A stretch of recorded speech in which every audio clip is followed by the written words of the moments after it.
Hi, welcome to Growth Marketing Chat. Today I'm here with PERE. He's the founder and CEO of Kompyte. This is not his first company.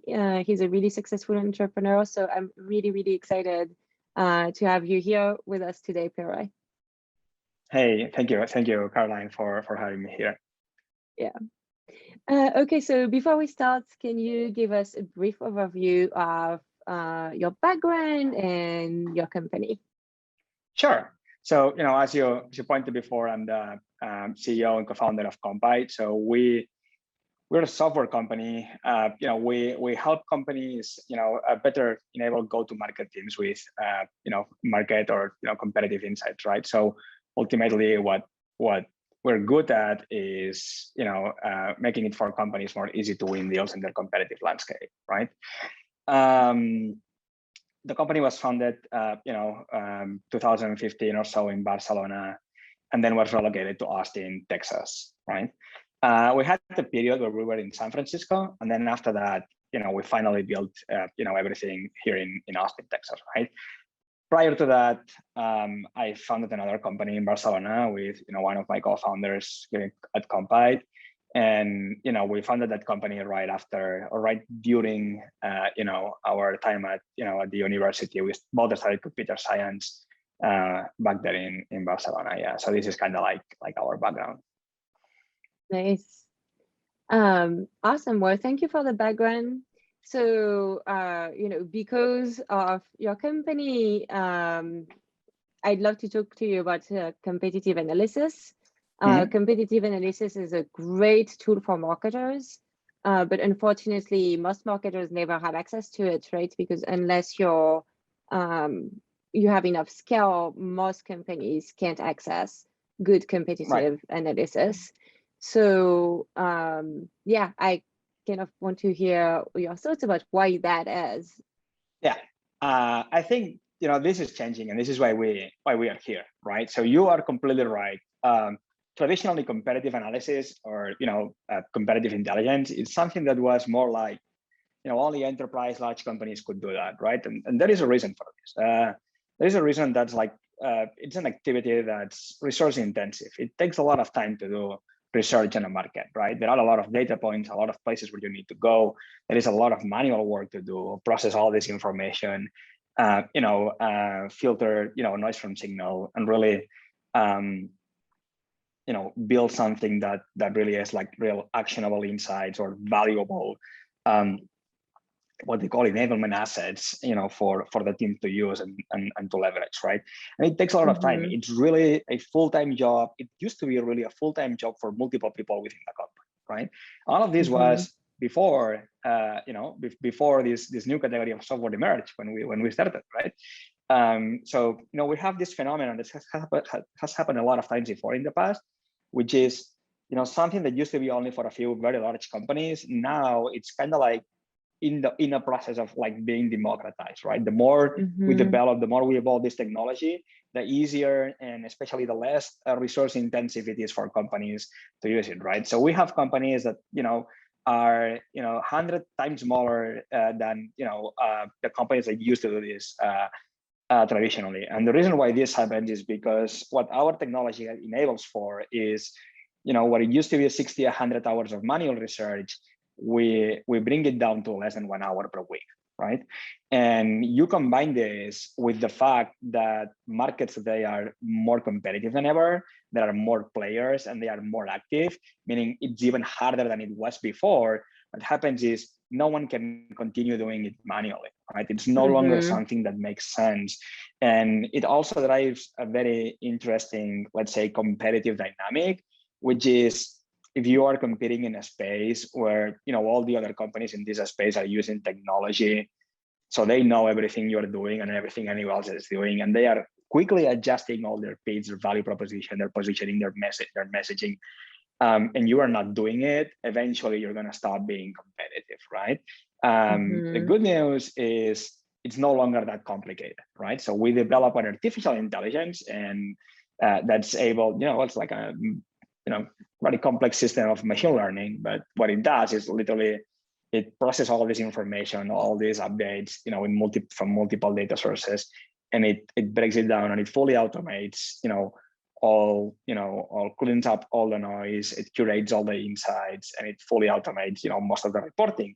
So if you are in a competitive intelligence team using Kompyte today, for example, it's going to take you like, around half an hour to an hour a week to track maybe like 20 or 30 companies. And with this, you can build battle cards or, executive reports and keep them up to date every single week, right?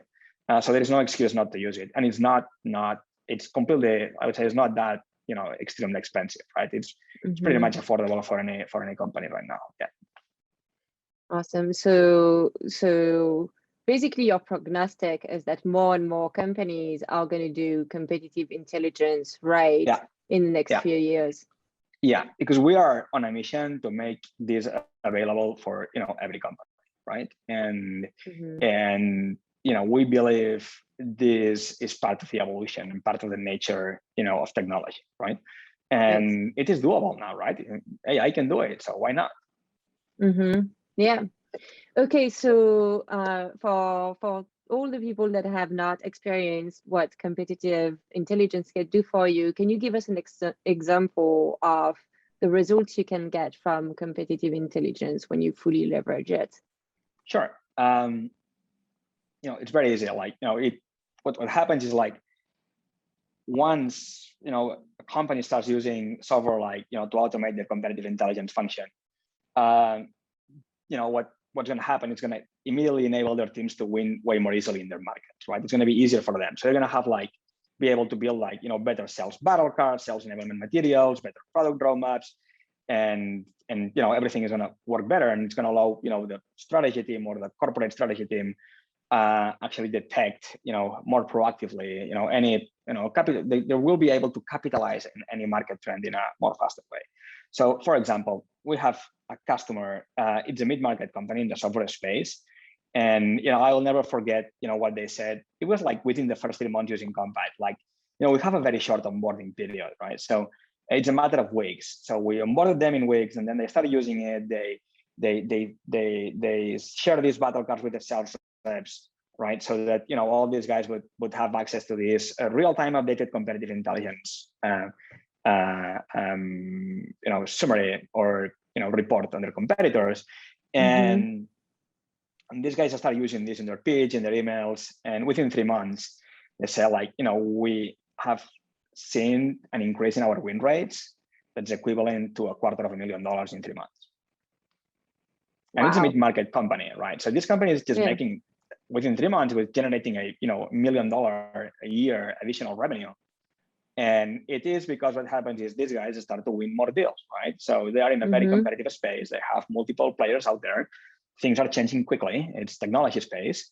And what happens is, these guys are always pitching the best way possible and positioning the company the best way possible. And it has an impact in metrics, right? If these guys had the ability to measure that and to kind of A/B test it and so on within the company, and it was like, wow. For me, it was like, yeah, I mean, you're telling me you just made $1 million and I'm happy, right? Yeah. That's great. That's a great story. All right, so thank you for sharing all of your insights about competitive intelligence. I really appreciate it. My last question that I like to ask all of my guests is, what is one of the most valuable lessons you've learned since you started Kompyte? Sure. I mean, I think it's in relocated beds. There is a sentence in Latin that says, "Fortuna audentes juvat," right? It means 14 favors the ball, right? And I think this is something, we always kind of execute on that, right? We've been in many situations as a startup where we, it's what are we going to do, right? And always think the same, what would you do if you had no fear, right? And when you're starting a company, but it's also applicable to anyone, right? So anyone that's willing, any organization that's willing to take calculated risks in order to do things better, that ends up paying off in the future, right? And for us and as a company, that was great. I mean, it's been always great having this mentality of of courage and embracing change and changing things very quickly. And yeah. And it has definitely paid off, definitely. Yeah. Awesome. Well, thank you very so much for joining us today. This was great. I really enjoyed it, and I hope our listeners will enjoy it too. Yeah, definitely. It's been great.